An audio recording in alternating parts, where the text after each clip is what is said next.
Hello students, welcome to Perfect Prelims 2025. If you have followed this series in the previous year, you would know how we basically proceed with the various classes in this particular series. But all those who are new and all those who are attending this series for the upcoming Prelims 2025, let me first guide you that how will we proceed about things in this particular series. গতিকে পোনপ্ৰথমে মই আপোনালোকক জনাব বিচাৰিম যে এই সিৰিজটোৰ আমাৰ মুখ্য উদ্দেশ্যটো কি গতিকে উদ্দেশ্যটো হৈছে যে two আন্ডাৰষ্টেণ্ড APSC prelims from an expert's point of view আমি APSC কি ধৰণৰ প্ৰশ্নৰ সন্মুখীন হ'ব পাৰো কি ধৰণৰ প্ৰশ্নৰ ডেপথ থাকে কি ধৰণৰ কনসেপ্টস ইয়াতে টেষ্ট কৰা হয় কি ধৰণৰ আন্ডাৰষ্টেণ্ডিং আমাৰ জৰুৰী হয় কি ধৰণৰ ফ্যাক্টস ফিগাৰছত আমি বেছি স্ট্ৰেছ কৰিব লাগে মানে মুখ্য ৰূপত আপোনালোকে যদি এবাৰ APSC CCE 2024 দিবলৈ গৈ আছে then I believe that আপোনালোকৰ এবাৰ নহলে দুবাৰ অন্তত প্ৰিলিমছৰ কাৰণে সিলেবাস মোস্টলি শেষ হৈছে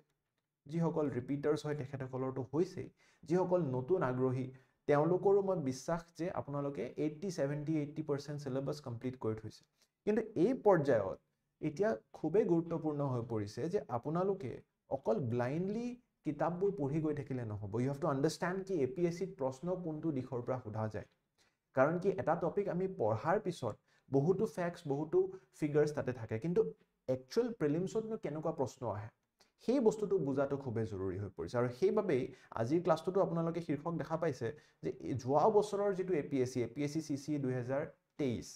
মানে যোৱা বছৰ যেটো ৰিজাল্ট দিছে সেই পেপাৰখনৰ পৰা আমি আৰম্ভণি কৰিম কাৰণ কি যোৱা বছৰৰ প্ৰিলিমছ মোস্ট ৰেলেভেন্ট প্ৰিলিমছ হয় আৰু সেই প্ৰিলিমছটোক যদি আমি বুজিবলৈ পাৰো কিছু ড্ৰাস্টিক প্যাটাৰ্ন চেঞ্জ হৈছিল APSC ৰ গতিকে সেই প্যাটাৰ্ন সমূহ সেই কোৱেশ্চনছ সমূহ সেই ডেপথ সমূহ যদি আমি বুজি পাওঁ কিজানি আমি অকমান হলেও প্ৰেডিক্ট কৰিবলৈ পাৰিম গৈ যে আগন্তুক দিনত APSC ত কি ধৰণৰ প্ৰশ্ন আহিব আৰু তাৰে লগতে মই আপোনালোকক important current affairs and static based কোৱেশ্চনছও প্ৰেক্টিস কৰাম ইয়াতে মানে যিবোৰ কোৱেশ্চনছৰ ৰেলেভেন্স আপোনালোকৰ আপকামিং প্ৰিলিমছৰ কাৰণে বেছি সেইবোৰ প্ৰশ্ন আমি বাছনি কৰি আপোনালোকৰ বাবে ইয়াতে প্ৰস্তুত কৰাম গতিকে প্ৰত্যেক দিনাই মানডেৰ পৰা ফ্ৰাইডে আমি এইটো সপ্তাহ আপোনালোকৰ লগত জড়িত হ'ম যি ধৰণে মই টাইম টেবলটো আপোনালোকক কৈয়ে দিওঁ ঠিক আছে let me change the ink yes গটিকে মনডে যি ধৰণে আজি আমি আৰম্ভ কৰিছো তো পলিটিৰ আমি কোৱেশ্চনছ খিনি আপোনালোকৰ কাৰণে ডিসকাস কৰিম this is all APSC CCE 2023 কোৱেশ্চনছ তাৰ পিছত টিউজডে আমি আপোনালোকলৈ আসাম সেকশন যেটো খুব ইম্পৰ্টেন্ট হয় তাৰে পিছত ওয়েডনেসডে আমি আপোনালোকলৈ আনিম জিওগ্ৰাফি থাৰ্সডে আমি আপোনালোকলৈ আনিম let's say history and Friday আমি আপোনালোকলৈ ৰিমেইনিং যিখিনি ইকোনমি and other subjects আছে সেই গোটেইখিনি বস্তুৰ প্ৰশ্ন আমি আপোনালোকলৈ প্ৰস্তুত কৰাম আৰু লক্ষ্যটো এয়া নহয় যে প্ৰশ্ন আৰু উত্তৰ লক্ষ্যটো হৈছে যে APSC ক আমি আকমান হলো বেছি ভালকৈ বুজিবলৈ চেষ্টা কৰিম so that will be our endeavor that we will try to understand APSC in a better way I hope this series will be helpful and if you like this initiative do like the video subscribe to the channel and stay with us for this entire week and I'll tell you exactly how you can crack the upcoming APSC prelims let's start off with the first question মই অকমান pause লৈছো যাতে আপোনালোকে প্ৰশ্নটো solve কৰিব নিজেও চেষ্টা কৰক কিন্তু আপোনালোকে যি ধৰণে সলভ কৰিব আৰু মইও এবাৰ আপোনালোকক সলভ কৰি দেখাম অকমান ডিফাৰেন্স আছে নেকি আমি হেতু চাবলৈও চেষ্টা কৰিম so first try to please check the question আপোনালোকে কোৱেশ্চনটো এবাৰ চেক কৰক this was a good question of last year's prelims and মই বিচাৰিম যে আপোনালোকে উত্তৰটো দিবলৈ চেষ্টা কৰক okay so maybe you have solved the question let's first read the question regarding the delimitation commission of India now this particular topic why did I bring this topic because this is in news এইবাৰো মই ডিলিমিটেশনৰ ওপৰত যদি প্ৰশ্ন দেখো তেনেহলে ভুল নহবগৈ কাৰণ কি আমি ডিলিমিটেশন কমিশন এণ্ড তাৰে ডেঞ্জাৰ্স বিলাকৰ ওপৰত 2026 is a very important year if you have read the delimitation of 2002 কিন্তু তাৰে কাৰণে আপোনালোকে বুজিব লাগিব এণ্টায়াৰ ষ্ট্ৰাকচাৰ অফ ডিলিমিটেশ্যন চ' সেই ফাৰ্ষ্ট কিৱৰ্ডটোৰ পৰাই আপোনালোকে গোটেই প্ৰশ্নটো ছল্ভ কৰিবলৈ পাৰিবগৈ anyways Delimitation Commission is appointed by the President of India and works in collaboration with the Election Commission of India. Absolutely correct. Article 82 of the Constitution states that the Parliament is required by law to enact a delimitation act. Absolutely correct. The first delimitation exercise was held in 1952 after the first census, that is 1951. We have seen 3 continuous delimitations, 1951, censuses 1951, 1961 and 1971. That episode, the entire delimitation practice was halted for a few decades. Kyo hoisile heburu ami discuss korim, but the statement per se is correct, and the present delimitation of parliamentary constituency has been done on basis of 2001 census and delimitation act of 2002. This is also correct, but আমি এতিয়া 2025 ত বহি আছো আমি এতিয়াও 2001 census কিয় ফলো কৰিছো আপোনালোকে ক'ব পাৰে স্যাৰ 2021 ৰ সেন্সাস হোৱা নাই কিন্তু 2011 ৰ সেন্সাসটো হৈছিলে why are we not following this so এইবোৰ প্ৰশ্নৰ যদি আপোনালোকে উত্তৰ জানে তেতিয়াহে আপোনালোকৰ টপিকটো হৈছে গৈ এনে ডি মাৰ্ক কৰি কিনে শুদ্ধ উত্তৰ কৰি থৈ আহাটো সহজ কিন্তু আপোনালোকে যদি নিউজ পেপাৰ পঢ়ি আছিলে এই আৰ্টিকেলটো প্ৰফেসৰ যোগেন্দ্ৰ যাদৱৰ এই আৰ্টিকেলটো ৰিসেন্টলি Indian Express আহিছিলেও আৰু বা act and যেটো static section মানে how the questions in APSC are linked মই হেতু বস্তু দেখাব খুজিছো এটো চাওক static concept article 82 ৰ ওপৰত প্ৰশ্ন আহিছে and তাৰে লগতে ইয়াতে কেতিয়াৰ present delimitation and what is the status post independence তো current affairs oriented যেটো এটো আৰ্টিকেলত আছে হেবোৰ তথ্য সোধা হৈছে কিন্তু আৰম্ভণি কৰো বুজিবলে যে delimitation হয়নো কি So, আপোনালোকে জানে যে ভাৰতবৰ্ষখন এখন বিশাল দেশ ৰাইট গতিকে এই দেশখনত আমাৰ ডেমোক্ৰেসি আছে আৰু ডেমোক্ৰেসিৰ এটা মূল সিদ্ধান্ত হৈছে যে এভৰি পাৰসন আমাৰ ইয়াতে যি পপুলেশন আছে প্ৰত্যেকজন পাৰসনৰ 1% equals to 1 vote হ'ব লাগিব This is the outmost democratic practice কিন্তু আপোনালোকে ইয়াতে শক হ'ব যদি আপোনালোকে একচুয়াল তথ্যবোৰ জানে If you divide the number of seats and the population of various states, আপোনালোকে চাবগৈ UPৰ এজন MPয়ে কমো 32 লাখ লোকৰ প্ৰতিনিধি হৈ গৈ কিনে মানে he is representing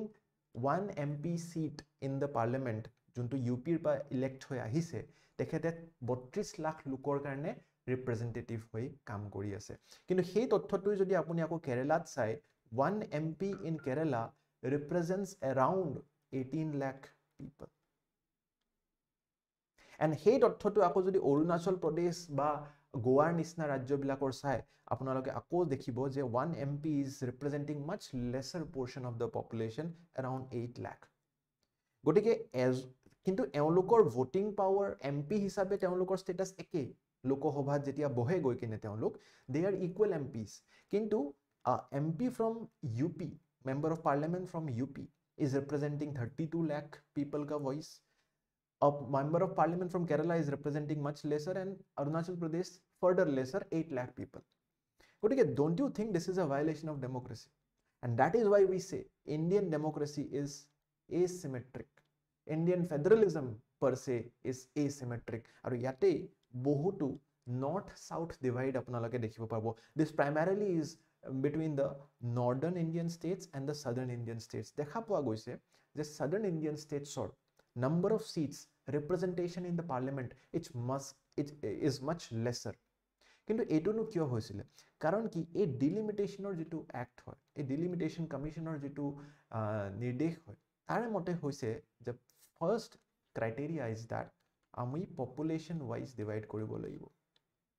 so there was a 1951 census তাৰে ওপৰত ভিত্তি কৰি 1952 ত আমাৰ ফাৰ্স্ট ডিলিমিটেশন হল তাৰে পিছত again there was a 1961 census and তাৰে ওপৰত ভিত্তি কৰি আমাৰ 1962 delimitation hall and then there was 1971 census and তাৰে 2 বছৰ পিছত আমাৰ আৰু এটা delimitation হল গৈ কিনে কিন্তু all these years we have seen that North Indian states were performing very badly on the population control ভালকে শুনিব হা population control কৰাত তেওঁলোকে ভাল ইয়াতে মনোযোগ দিয়া নাছিলে but on the other hand southern states were performing very well in population control. তো সাউদাৰ্ণ ষ্টেটছৰ যিহেতু পপুলেশ্যন কম তেওঁলোকৰ ৰিপ্ৰেজেণ্টেশ্যন কম হৈ গৈছিলে আৰু নৰ্দাৰ্ণ ষ্টেটছৰ যিহেতু পপুলেশ্যন বেছি তেনেহ'লে লোকসভাত তেওঁলোকৰ কাৰণে বেছিকৈ চিটছ দিব লগা হ'ল বেছিকৈ কনষ্টিটুৱেঞ্চি দিব লগা হ'ল বিকজ উই হেভ টু এনশ্যোৰ কি আইডিয়েলি কি হ'ব লাগিছিল যে ইউপিৰ এজন এম পিও সমান মানুহকে ৰিপ্ৰেজেণ্ট কৰি আছে আৰু কেৰেলাৰ এজন এম পিও ছেইম মানুহকে ৰিপ্ৰেজেণ্ট কৰি আছে তো চেষ্টা সেইটো কৰিব যাওঁতে আমি সেই ষ্টেটখনকে আৰু সৰু সৰু পাৰ্টছত ডিভাইড কৰিব লগা হ'ল আৰু সৰু সৰু পাৰ্টছত ডিভাইড কৰিব লগা হ'ল মানে কি আৰু নতুন নতুন এম পি দিব লগা হ'ল গতিকে representation of northern states were increasing and then is when the southern states started revolting and তাৰে পিছতে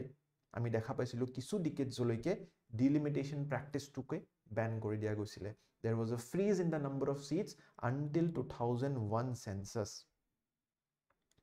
আচ্ছা আপোনালোকে ভাবিব ছাৰ ঠিক আছে ফ্ৰিজ হৈ গৈছিলে 1971 পিছৰ পৰা বা 2001 পিছত আকৌ আৰম্ভণি হৈ গ'ল নহয় ইয়াতে খুব গুৰুত্বপূৰ্ণ কথা যিটো আপোনালোকৰ ষ্টেটমেণ্টতো ইয়াতে সুধিছিলে 2001 চেঞ্চাছত ডিলিমিটেশ্যন এক্সাৰচাইজটো কৰা হৈছিলে বাট তাতে number of total seats of each state remained same মানে এনেকুৱা নহয় ডেফিনেটলি 2001 লৈকে 71 তুলনাত 2001 লৈকে ইউপিৰ পপুলেশ্যন আৰু বাঢ়ি গৈছিলে কিন্তু তেতিয়া ডিলিমিটেশ্যন কমিশ্যনে সেই পাৱাৰটো পোৱা নাছিলে যে ইউপিৰ কাৰণে আমি ৰিপ্ৰেজেণ্টেশ্যন আৰু বঢ়াই দিম ইটছ চিম্পলি ছেড তেনেহ'লে হ'ল কি এই ডিলিমিটেশ্যনটো 2001 পিছত যিটো 2002 ডিলিমিটেশ্যন হ'ল তেনেহ'লে আপোনালোকে সুধিব পাৰিছে তেনেহ'লে হ'ল কি তো 2002 যিটো ডিলিমিটেশ্যন আছিলে তাতে বেচিকেলি একো হোৱা নাছিলে let's imagine this is U P মই জাষ্ট ৰাফলি আপোনালোকৰ ড্ৰ কৰিছিলোঁ 1971 ধৰি লওক আমি ডিলিমিটেশ্যন কৰি কিনে কি কৰিছোঁ ধৰক আমি ইউ পিখনক 5টা ভাগত বিভাজন কৰিছোঁ আৰু প্ৰত্যেকজন এম পিৰ আণ্ডাৰত ধৰক 1 কোটি 1 কোটি 1 কোটি 1 কোটি 1 কোটি মানুহ আছিলে মানে 5 কোটি ধৰি লওক আমাৰ total population of U P আৰু ডিলিমিটেশ্যনৰ কামটোৱে হৈছে যে আমি চেষ্টা কৰিম ইকুৱেলি ডিভাইড কৰিবলৈ কিন্তু 2001 লৈকে কিজানি পপুলেশ্যনটোতো এনেকৈ 1 কোটিকে বাঢ়ি নাথাকে হ'ব পাৰে যে ইয়াতে 2 কোটি হৈ গ'ল ইয়াতে পপুলেশ্যন অলপ কমিও গ'ল ঠিক আছে ইয়াতে পপুলেশ্যন কিজানি সমানে থাকি গ'ল ইয়াতে পপুলেশ্যন আৰু অলপ বাঢ়ি গ'ল ইয়াতে পপুলেশ্যন অলমষ্ট 0 হৈ গ'ল ৰাইট আৰু ইয়াতে পপুলেশ্যন একেই থাকি গ'ল চ' অভাৰঅল যিটো পপুলেশ্যন হ'ব 2002 ডিলিমিটেশ্যনৰ কাম কি আছিলে যে আমি চেষ্টা কৰিম এই যিটো পপুলেশ্যন হয় আকৌ আমি সেইটোক ৰেচনেলাইজ কৰি ল'ম মানে আমি ইয়াতে সমান তৰালত এইটো বিভাজন কৰিবলৈ চেষ্টা কৰিব লাগিব whatever if you choose the better numbers probably আপোনালোকে ইয়াতে let's imagine এটো বাঢ়ি কিনে 10 হৈ গৈছিলে এটো 5 হৈ গৈছিলে এটো আকৌ 10 হৈ গৈছিলে এটো 5 হৈ গৈছিলে আৰু এটো 10 হৈ গৈছিলে so total population হল আপোনাৰ 40 crores ঠিক আছে 40 crores divided by যদি 5 কৰি দিয়ে আপোনালোকৰ 8 so ultimately 8 8 8 8 So, এই যিটো 2002 ডিলিমিটেশ্যন তেওঁলোকে টোটেল নাম্বাৰ অফ সিটছ 5টাকে ৰাখিলে ৰিপ্ৰেজেন্টেটিভ 5টাকে ৰাখিলে আগতে এজন ৰিপ্ৰেজেন্টেটিভৰ আন্ডাৰত এটাকৈ 1 কোটিকৈ মানুহ আছিলে এতিয়া হিমানজন ৰিপ্ৰেজেন্টেটিভৰ আন্ডাৰত 8 কোটিকে মানুহ থকা হ'ল বুজি পালেনে আগতে কিন্তু ডিলিমিটেশ্যন বিলাকত যি হৈ আছিল 51 61 71 তাতে যিমান ৰিপ্ৰেজেন্টেটিভ আছে মানুহৰ সংখ্যাটো বঢ়াই দিছিলে ৰিপ্ৰেজেন্টেটিভ বা সিটছ কনস্টিটুৱেন্সিজ বঢ়াই দিছিলে So that way, northern states got much more representation in Lok Sabha. But 2002 এটোহে কৰা গ'ল ফ্ৰিজ কৰি দিয়া গৈছিলে নাম্বাৰ অফ সিটছৰ আৰু দ্বিতীয় কথা ইয়াতে কি কৰা গ'ল দ্বিতীয় কথা কৰা গ'ল যে আনটিল 2026 সেন্সাস মানে দ্য সেন্সাস আফটাৰ 2006 ওপৰত ভিত্তি কৰিহে আমি সিটছ ইয়াতে ৰিঅৰ্গানাইজ কৰিবলৈ পাৰিম this was because the southern states demanded কি আমি ইমানকেইটা বছৰৰ কাৰণে 25 বছৰ বেসিক্যালি 25 বছৰৰ কাৰণে নাম্বাৰ অফ সিট ইনক্ৰিজত ব্যান এটা লাগে ফ্ৰিজিং আউট লাগে আৰু সেই প্ৰশ্নটোকে ইয়াতে সোধা গৈছিলে present delimitation of parliamentary constituencies has been done on the basis of 2001 census and figures under the provision of 2002 ঠিক আছে তো আজিৰ যিটো ডিলিমিটেশ্যন আজিৰ যিটো আমাৰ কনস্টিটুৱেন্সি বিভাজন this is completely based on the 2002 census not on the 2011 or anywhere after that গতিকে এইখিনি যদি বস্তু আপোনালোকে বুজি পাইছে তেনেহ'লে আপোনালোকে বুজি পাইছে যে ইণ্ডিয়াৰ ফেডাৰেলিজমটো কেনেকৈ এচিমেট্ৰিক হৈ আছে আৰু ডিলিমিটেশ্যনৰ কামটো কি আৰু গোটেই হিষ্ট্ৰী অফ ডিলিমিটেশ্যন কিয় আমি দৰকাৰ অনুভৱ কৰোঁ ডিলিমিটেশ্যনটো টাইম টু টাইম ৰেচনেলাইজ কৰিবলৈ ইয়াতে প্ৰফেচাৰ যোগেন্দ্ৰ যাদৱৰ যদি আৰ্টিকেলটো খুব ইণ্টাৰেষ্টিং আৰ্টিকেল তেখেতে কি কৈছিলে মই জাষ্ট চমুকে কৈ দিওঁ তেখেতে কৈছে যে আকৌ যে আমি 2026ৰ পিছৰ চেন্সাছৰ ওপৰত ভিত্তি কৰি আচ্ছা ইয়াতে আৰু এটা কথা আছে আপোনালোকে শুনিছে চাগে 2021ৰ চেন্সাছ কোভিডৰ কাৰণে নহ'লগৈ আৰু এতিয়ালৈকে 2025লৈকে কিন্তু চেন্সাছ আমাৰ হোৱা নাই আৰু বহুতে ক্ৰিটিচাইজো কৰিছে চৰকাৰক যে চেন্সাছটো আমি ইচ্ছা কৰি ডিলে কৰি আছো কিয় ডিলে কৰি আছো বিকজ এই যদি 2026টো আহি যায় আৰু চেন্সাছটো আমি 2027ত কৰোঁ তেনেহ'লে this becomes valid ground कि आमी delimitation 2028 কৰিব পাৰিম right before the 2029 elections Lok Sabha elections গটিকে গভৰ্ণমেণ্টৰ এটা পলিটিক্যাল ইয়াতে পাৱাৰ প্লে হিচাপেও কিছুমানে ক্ৰিটিসাইজ কৰিছে but this part is not important for your exam but whatever is delimitation আপোনালোকে এটো বুজিব লাগিছিল তাৰ ভিত্তিত যদি আপোনালোকে প্ৰশ্নটো সলভ কৰিছে and D is the correct answer ঠিক আছে তো এই গোটেইখিনি বস্তু আপোনালোকে মই বিশ্বাস যে আপোনালোকে বুজি পাইছে কি ডিলিমিটেশনস কেতিয়া হৈছিলে 52 62 72 2002 and the latest delimitation is based on 2002 and the next delimitation will happen based on the 2000 মানে may happen based on 2021 census but this cannot have to not 2021 the census after 2026 ঠিক আছে so this is all that you need to know about delimitation next particular question etu অলপ সহজ question আনিছো প্ৰতিটো প্ৰশ্ন ইমান important মানে ইমান tough নহবগৈ match the following schedules of the constitution so ইয়াতে প্ৰথমটো যদি চাই আপোনালোকে fourth scheduleত আমাৰ ৰাজ্য সভাৰ seatsৰ allocationৰ কথা থাকে এটো আমি জানোৱে ঠিক আছে so A will be 4 আৰু তেনেকুৱা এটাই অপচন আছে সক A will be 4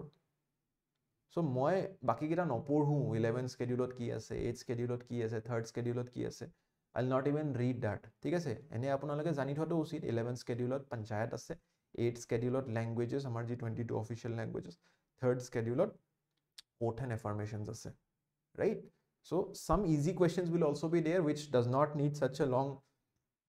explanation or discussion but these kind of questions are very important for all of you ঠিক আছে 12টা schedule আছে original constitutional 8টা schedule আছিলে তাৰ পিছত আমি প্ৰথম amendmentৰ দ্বাৰা 9th schedule to add কৰিলো ঠিক আছে তাৰ পিছত 10th schedule add হল তাৰ পিছত 11th and 12th schedule panchayati raj and municipalities regarding 1973 1992 93 add হৈছিলে ঠিক আছে so these are the things that you need to remember next particular question is on election commission of india another very important question ঠিক আছে এটো কোৱেশ্চনটো আপোনালোকে এবাৰ পঢ়কচোন চেষ্টা কৰিব আৰু উত্তৰবোৰ আপোনালোকে কমেন্ট সেকশনত দি যাই থাকিব ঠিক আছে প্ৰতিটো প্ৰশ্নৰে উত্তৰ আপোনালোকে কমেন্ট সেকশনত দি যাই থাকিব the election commission of india is a body constitutionally empowered to conduct free and fair elections to the national and state legislatures এটা national and state legislatures লৈকে তো ঠিক আছিল কিন্তু including panchayats আপোনালোকে static polity পঢ়িছে চাগে যে panchayats and municipalities or যেটো election হয় that is under the state election commission not the election commission of india ইয়াতে ইন্ডিয়াৰ কথা কৈছে so this statement is wrong এতিয়া বহুতে কি কৰিব ইয়াতে 1 2 wrong আছে ইয়াতে 1 2 wrong আছে so answer will be b or d কিন্তু আপোনালোকে চাব লাগে ইয়াতে incorrect statement হদিছে the question is asking which is the incorrect statement আমি এই বস্তুটো নপঢ়ো গৈ কিনে and that leads us to a major mistake ঠিক আছে so আপোনালোকে চাব লাগিব যে incorrect statement কি আছে ইয়াতে second statement the power of election commission এটো বহুত important twist এটা আছে হা এই প্ৰশ্নটোত ভালকে মনোযোগ দিব power of election commission of india is derived from article 324 of the constitution this statement is correct rajiv kumar is the present chief election commissioner who joined his office on 15th may he homoiswat ঠিক আছে this was correct এটো আপোনালোকৰ pyq হয়তো so change হৈ থাকিব পাৰে আপোনালোকৰ যেতিয়ালৈকে প্ৰিলিমছ মেইনছ বা আগন্তুক বছৰবোৰত কিন্তু সেই সময়ছোৱাত this was a correct statement অপচনছ খিনি সেই হিচাপতে আছে তো মই হেতু কাৰণে কৈছো and আপোনালোকে দেখিব fourth statement যেটো হৈছে ঠিক আছে fourth statement is very important আৰু এটোতে মেইন টুইষ্টটো আছে election commission is reconstituted every 5 years আপোনালোকে ক'ব যে নহয় এটো ভুল হয় ঠিক আছে ভুল হয় এটো কাৰেক্ট হয় আনসাৰ আপোনালোকৰ CA হ'ব কিন্তু the rational is very different. মানে আপোনালোকে বুজিব লাগিব এটুত কৈছে ইলেকশ্যন কমিশনটো ৰিকনষ্টিটিউট হৈ থাকে আপোনালোকে মনোযোগ দিছে কি জানি 5 বছৰ সময়ছোৱা আপোনালোকে নহয় নহয় 6 বছৰ ইলেকশ্যন কমিশনাৰৰ ৰিটায়াৰমেন্ট 6 বছৰৰ টাৰ্ম থাকে অৰ 65 ইয়াৰ্স অফ এজ আপোনালোক কাৰেক্ট তাতে কিন্তু কোৱেশ্চনটোত সুধিছে যে কমিশনাৰৰ কথা সোধা নাই মানে ইলেকশ্যন কমিশন একচুয়ালি ৰিকনষ্টিটিউট নহয় কেতিয়াও যেটো লজিক হ'ব লাগিছিল election commission is a permanent body বুজি পাইছে নে কিহত খেলিছে এপিএসসি মানে মই ক'ব গৈছো election commission is reconsider every 6 years ইয়াতে যদি 6 বছৰ থাকিলে তেতিয়া এটো স্টেটমেন্ট ৰং হল কিয় কাৰণ কি এটো ৰিকনসিডিউট নহয় কমিশনাৰ জন চেঞ্জ হয় এটো বেলেগ কথা কিন্তু ৰিকনসিডিউট নহয় election commission is a permanent body actually এটোত কি কৈছে ফাইনান্স কমিশনৰ কথা কৈছে ফাইনান্স কমিশন যদিও কনস্টিটিউশনাল বডি কিন্তু ৰিকনস্টিটিউট হৈ থাকে প্ৰত্যেক 5 বছৰত প্ৰেসিডেন্টে নতুন ফাইনান্স কমিশন এখন গঠন কৰে গতিকে এনে ধৰণৰ কনসেপচুৱেল বস্তুৰ লগত আপোনালোকে খুজা নাখাব উত্তৰ সিএ হল হয় কিন্তু লজিকটো খুব বেলেগ বুজি পাইছেনে মোৰ অলপ ইন্টাৰেষ্টিং লাগিছিল প্ৰশ্নটো এটো কাৰণে আপোনালোকলৈ লৈ আহিছো সো এইখিনি বস্তু আপোনালোকে পঢ়ি লব I guess you know it. If you need the PDF, comment section জনাব মই PDF টো attach কৰি দিম Next যেটো প্ৰশ্ন হৈছে consider the following statements regarding article 226 of the constitution of India ঠিক আছে প্ৰশ্নটো এবাৰ পঢ়ি চাও try to read the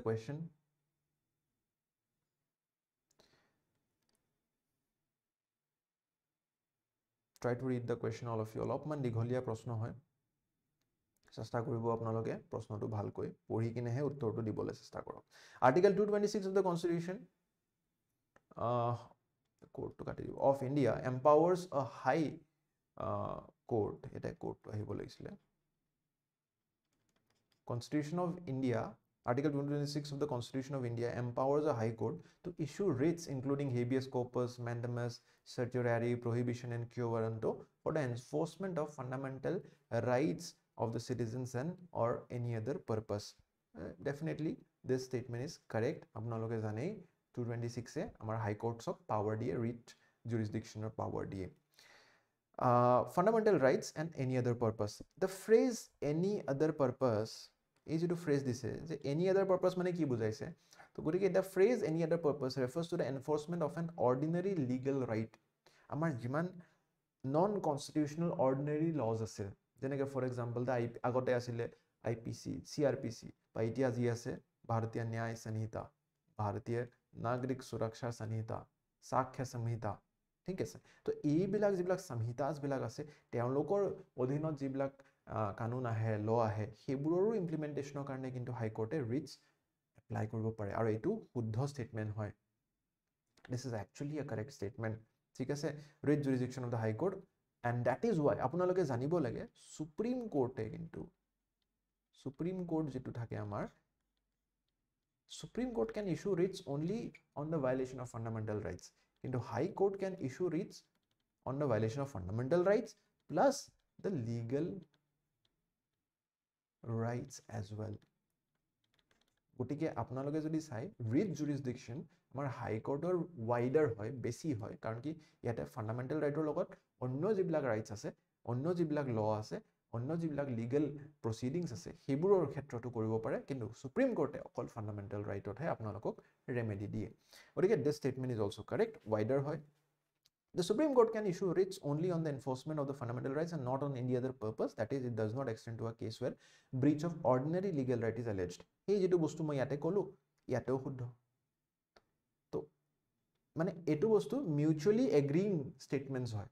second two শুদ্ধ হলে থার্ড টু শুদ্ধ হবৰ আপোনাৰ ভ্যালিড গ্ৰাউন্ডস put হৈ গৈছে definitely this is correct and the high court can issue writs to any person authority and government not only within its jurisdiction but also outside its territorial jurisdiction মানে যেনেকে আপোনালোকৰ যিকোনো এখন গুৱাহাটী হাই কোৰ্ট আছে গুৱাহাটী হাই court is the high court of 4 different states কোনখন states আপোনালোকে মোক জনাব কমেন্ট সেকশনত কিন্তু গুৱাহাটী হাই কোৰ্টৰ ধৰক কিবা এটা কেস আছে আৰু সেই মানুহজন ইউপিত ক্ৰাইম কৰি আহিছে তো UP does not come under Guwahati High Court UP comes under Allahabad High Court বুজি পাইছেনে ইউপি কামস আন্ডার আলাহাবাদ হাই কোর্ট বাট ইয়াতে কি কৈছে যে টেৰিটৰিয়েল জুৰিসডিকশনৰটো বাহিৰত হয় এই স্টেটমেন্টটো চাবো আপোনালোকে মই জুম কৰি দিছো এই বস্তুটো টেৰিটৰিয়েল জুৰিসডিকশনটো বাহিৰত হয় বাট cause of action arises within territorial jurisdiction মানে ইউপিত যেটো ক্ৰাইম হৈছে তাৰ ভেটিটো কিন্তু গুৱাহাটীত আছিল তাৰ ভেটিটো অসমত আছিল তাৰ cause of action ইউপিত কিবা এটা ক্ৰাইম হৈছে ধৰি লওক গুৱাহাটীৰ এজন চুৰ ইউপি লৈ পলাই গৈছে গুৱাহাটীত চুৰ কৰি ইউপি লৈ পলাই গৈছে তাতে গৈ কিনে আৰু ক্ৰাইম কৰিছে তো ইউপি পুলিচে ধৰিছে কিন্তু তাৰ যেটো cause of action সেই ইয়াতে যে গুৱাহাটীত চুৰ কৰি থৈ গৈছে তাৰে কাৰণে তাতে গৈ কিনে আৰু ক্ৰাইম কৰিব লগা হৈছে সো cause of action যদি গুৱাহাটীত হয় তেনেহলে যদিও ধৰিছে ইউপি পুলিচে গুৱাহাটী হাইকোৰ্টত তাৰ ট্ৰায়াল হ'ব পাৰে so this is also very correct statement সেই হিচাপত আপোনালোকৰ 1 2 3 4 হ'ব লাগে I guess this should be 1 ঠিক আছে ডি অপশনটো কাৰেক্ট কৰি দিছো 1 2 3 4 D should be the correct answer বুজি পাইছা so this is something how the modern day APSC is asking এটা ইমান দীঘলীয়া প্ৰশ্ন দেখি আপোনালোকে ভয় খাব পাৰে কিন্তু মই ক'ব গ'লে এইটো এটা সহজ প্ৰশ্ন আছিল প্ৰথম প্ৰশ্নটো যদিও সমু আছিল কিন্তু তাতে কনসেপ্ট বেছি আছিল এটা কনসেপ্ট সহজ আছে বাট ফ্যাকচুয়াল নহয় ইটস অল কনসেপচুয়াল ঠিক আছে কি ধৰণৰ ৰিটস আছে কি আছে এইবোৰ মই ডিসকাস নকৰো নহলে ক্লাছটো মই বিচাৰিম যে ক্লাছটো বৰ বেছি দীঘলীয়া নকৰো কাৰণ কি আপোনালোকৰ কৰিবলগীয়াও বহুত থাকে যিমান পাৰো সমুকে মই ক্লাছবোৰ ৰাখিম Consider the following factors regarding declaration of political party as a state party by the Election Commission. আপনারা জানেন Election Commission by its rules can declare whether a party is a national party or a state party. ইয়াতে কোয়েশ্চনটো কি সুধিছে state party declare কৰাৰ declaration of political party state party মানে state party declare কৰাৰ কি নিয়ম অনুযায়ী আপোনালোকৰ প্ৰণালী আছে national party তো আপোনালোকে হোমৱৰ্ক কৰি ল'ব সো অহা বছৰ national party আহিব পাৰে this is the insight Our state party to ever revise korilo ahok. If it secures 6% of valid votes in the state general election to the respective assembly and also 2 seats, mane 6% plus apnalokor 2 seats. 6% in assembly, huh? It is correct. This statement is correct. If it secures 6% total votes in state in general election to Lok Sabha, mane 6% in Lok Sabha, upor to assembly asili. Yate Lok Sabha plus 1 seat in the Lok Sabha from the same state. It two valid grounds are correct one. If it wins 3% in legislative assembly, 3% in assembly,